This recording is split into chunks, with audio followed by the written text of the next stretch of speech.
everyone. It is July 22nd. Welcome to another episode of JPNN. It's Friday. We'll get your weekend started here with all the news before you get out and go on the town like none of you do. You're just going to play video games after you close this video. Let's be real. Let's be real. We've got some NFT news. Diablo Immortal is going to be launching in China soon. We've got the update on that. And then Ubisoft is doing something. I don't really know. Well, we're going to figure it out. Let's get started.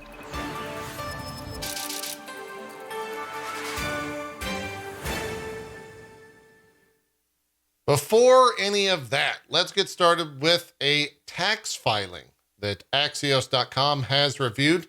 It showed that the revenue for the Entertainment Software Association dropped more than $10 million, or 25%, in the 12 months ending in March 31st, 2021, due to the lack of its E3 trade show in recent years. Please die. Please die. Please. Please. Apparently, the ESA took in $30 million in 2020 through 21 tax year versus $40 million from the year before.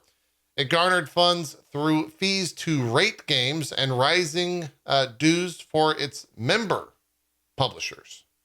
The ESA doesn't share what a member pays, but a recent activation filing disclosed that its annual dues exceeded $680,000 in 2021. That's absurd, maybe criminal. The lack of an E3 incurred a massive revenue hit. This shows how much how important the E3 trade show is for the ESA. Of course, the last in-person iteration of the show in 2019 generated $17 million for the ESA, compared to the $12 million in full-year convention and meeting cost. I really hope you don't recover, ESA. But maybe if you do, don't blacklist me from next year. That also, just let me make my shitty comments, okay? It's fine. It's fine. On Wednesday, Mojang, of course, the studio behind Minecraft, announced its position on NFTs, as well as blockchain. They stated, quote, "The purchase of an NFT provides the token that states the ownership of the original digital file. Yet, with any digital file, that file can be copied, moved, or even deleted. NFTs and blockchain have also been associated with speculation, where prices are driven up rapidly, and as we have recently seen, may fall rapidly. The speculative pricing and investment mentality around the NFTs takes the focus away from playing the game and encourages profiteering, which we think is inconsistent with the long-term joy and success of players. As such, to ensure that Minecraft players have a safe and inclusive experience, blockchain technologies are not permitted to be integrated inside our Minecraft client and server applications, nor may they be utilized to create NFTs associated with any in-game content, including worlds, skins, persona items, or other mods. We will also be paying close attention to how blockchain technology evolves over time to ensure that the above principles are withheld and determine whether it will allow for more secure experiences or other practical and inclusive applications in gaming. However, we have no plans of implementing blockchain technology into Minecraft right now." You hear that, chat? That is the cry of Minecraft influencers everywhere who are going to try to fuck their audience and get them to buy some NFT of some stupid mod in their Minecraft mod world. That's what that is. But now they can't, so that's great. Following Mojang sharing its position on NFTs, Epic Games CEO Tim Sweeney shared their own stance on the subject. I don't know what this is. I'm sweating bullets here. Sweeney was asked by a Twitter user if Epic would be taking a similar stance, to which Sweeney replied, quote, "Developers should be free to decide how to build their games, and you are free to decide whether to play them. I believe stores and operating system makers shouldn't interfere by forcing their views onto others. We definitely won't." Sweeney was also asked how this standard would be held against a company wishing to publish hateful/discriminatory content on Epic's platform. He replied, quote, These are all editorial and brand judgments. A store could choose to make no judgments and host anything that's legal, or choose to draw the line at mainstream acceptable norms as we do, or accept only games that conform to the owner's personal beliefs. I'm trying to figure out where Sweeney's backbone is actually located on his body, because it doesn't seem to exist. But hey, got to make that money. Got to get that money. We'll see what happens in the future. During Ubisoft Quarter 1 financial report for 2022 to 2023, they revealed that the Ubisoft sales reached 293 million euros rather, slightly ahead of the target of 280 million, mainly thanks to Assassin's Creed and Tom Clancy's Rainbow Six Siege brands performing better than expected. Roller Champions. Remember that game? Well, it's been well received by players for its fun and dynamic gameplay. Both retention and revenues of Roller Champions is tracking ahead of Hyperscape. Now, wait a minute. That is a ridiculous... You remember Hyperscape? It's that game that Ubisoft paid a bunch of people to play on Twitch and then completely forgot that it existed. Probably what's going to happen to Roller Champions if you keep an eye out. Yeah. They're also signing on new high-value licensing partnership on mobile for one of its AAA brands. They didn't talk about what that brand or partner would be, but it might be NetEase and Assassin's Creed, as they're trying to turn AC into a live service with AC Infinity. At least that's what my editor thinks. Ubisoft will reveal the future of Assassin's Creed this September, which we reported earlier. They're going to be hosting the Ubisoft Forward on September 10th. The most important announcement of all of this is that Avatar Frontiers of Pandora, which was slated for release sometime this year, had been delayed and now will release between 2023 and 2024. Ubisoft stated in the press release regarding the delay, quote, "We are committed to delivering a cutting-edge immersive experience that takes full advantage of next-gen technology, as this amazing global entertainment brand represents a made..." We also decided to release in 2023 to 2024 a smaller unannounced premium game originally slated for 2023 to 2020, blah, blah, blah. The smaller unannounced premium game has been revealed today to be the new Assassin's Creed Rift. This was reported by Bloomberg's Jason Schreier. The game has now been pushed from its February 2023 release to May/June of 2023, missing Ubisoft's current fiscal year. Good luck to all those devs that are probably going to be crunching to get that out there. Along with the delay announcement, they also confirmed that it has canceled development on a bunch of games, which include Splinter Cell VR, Ghost Recon Frontline, both the editor and the VR game, and 2 other unannounced games. Yikes. That's rough. We'll see what Ubisoft has got in store, I guess, come Ubisoft Forward in September. Former Naughty Dog veteran Bruce Straley announced his return to game development with a new studio called Wildflower Interactive. Straley spent 18 years at Naughty Dog, where he served as co-game director on Uncharted 2, The Last of Us, and Uncharted 4 before stepping away from game development 5 years ago.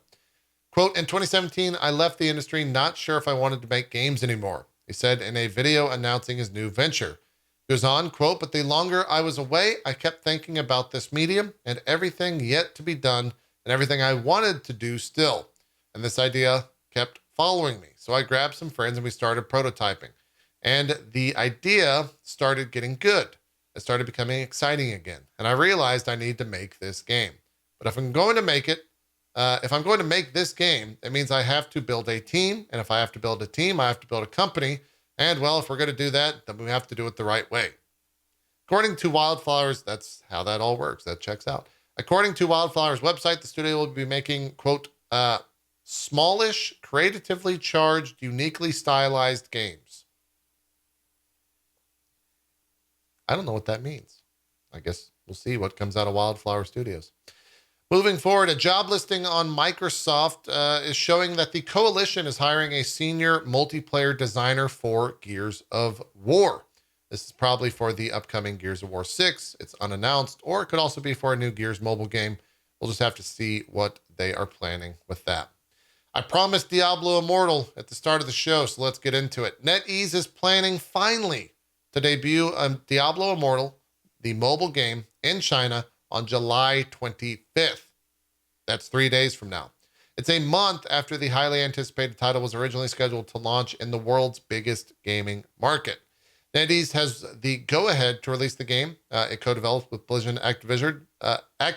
I don't know why I just said that. So weird. Activision Blizzard is actually the company name. This is all following a very controversial social media post that halted the rollout, people familiar with the matter said. The date is still subject to last-minute changes, they added, asking to not be identified, discussing private information. I wonder what that is. Hopefully, I shouldn't say hopefully because that's going to get me canceled on the internet. I hope that launch in China sucks.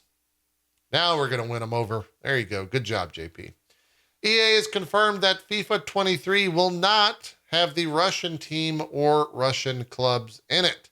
Following its decision to pull Russia out of the FIFA 22 game, EA said the Russian national team and all Russian clubs will not be in FIFA 23 from launch. EA shared the following statement with Eurogamer about the matter, quote, EA Sports stands in solidarity with the Ukrainian people and, like so many voices across the world of football, calls for peace and an end to the invasion of Ukraine, in line with our partners at FIFA and the UEFA. EA Sports will not include the Russian national team or Russian clubs in FIFA 23.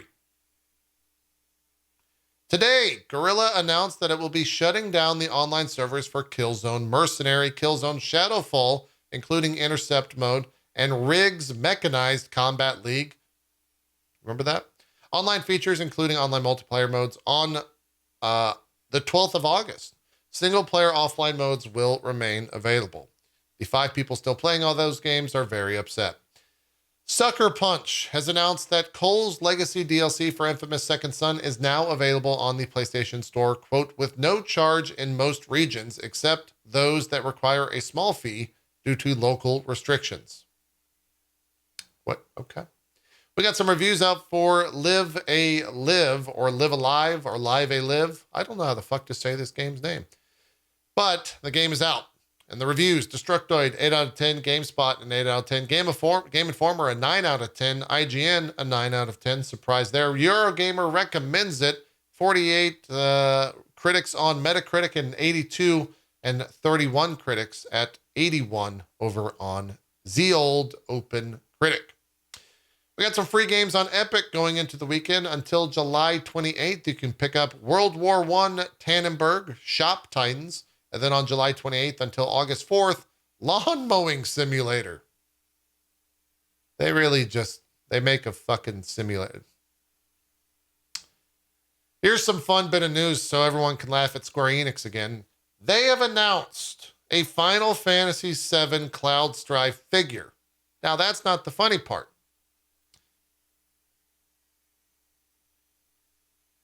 I have to pause for a second.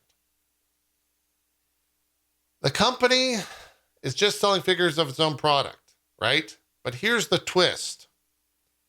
Square Enix is selling a Digital Plus edition for the figure of Cloud Strife. So if you pay an extra $30 for the Digital Plus edition, the normal price is $129.99. Now you're paying $159.99. You get a digital certificate of authenticity and digital version of the figure. What does that mean? Well, the official product description continues, quote, both digital certificate of authenticity and digital version of the figure are managed by the blockchain technology known as NFTs.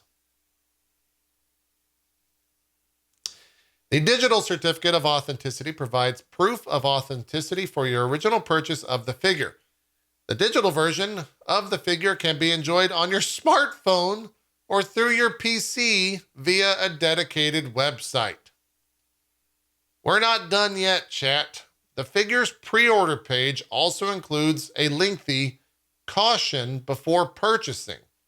This reads, quote, at time of product release, the digital certificate of authenticity and digital version of the figure are not supported on the marketplace and cannot be transferred or sold to third party. If Square Enix decides to support the marketplace in the future, it will be announced on this page. Warning: in case the engine services become unavailable in the future, you may lose access to the NFT digital certificate of authenticity and digital version of the figure.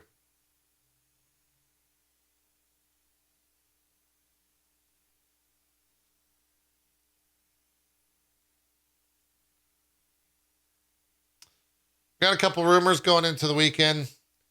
Blizzard apparently has seemingly leaked the World of Warcraft Wrath of the Lich King Classic release date, spotted by Wowhead.com. The game's official website was briefly updated with an image, which is now removed, that included the message, quote, "The Lich King returns September 26, 2022. Ubisoft's another rumor is that Ubisoft's Immortals Phoenix Rising is set to receive a Polynesian-themed spin-off. Giant Bomb journalist Jeff Grubb over on, I think, is it the Grub Hub or the Grub Zone, or it's something like that. They've got a catchy name for it over there. He read out the following claims from a source he expressed confidence in. Quote, Ubisoft Quebec's sequel to Immortals Phoenix Rising is not a proper sequel. It's more of a spin-off. The production name of the game is called Oxygen. It's based on the Hawaiian Polynesian culture this time around. It still has a god narrator. They try to still be visually stylized, but it's less of a copy of Breath of the Wild. It's in early pre-production, seen some concept art. It's probably coming in maybe 2025. That's going to do it. Thanks so much for watching the JPNN full version. If you want the short version, you can always check out the YouTube short here on YouTube or head over to itmeJP/TikTok and grab it over there. We're pretty close to 1,000 followers or whatever on TikTok, so I would appreciate it. If you do have an account, by all means, hit me with a follow. And if you don't have an account, well, do some research, see if you're interested in TikTok, and then maybe make an account yourself. For now, though, that's it. We'll see you guys next time. Thank you so much. I'm out of here. Have a great weekend. Bye-bye.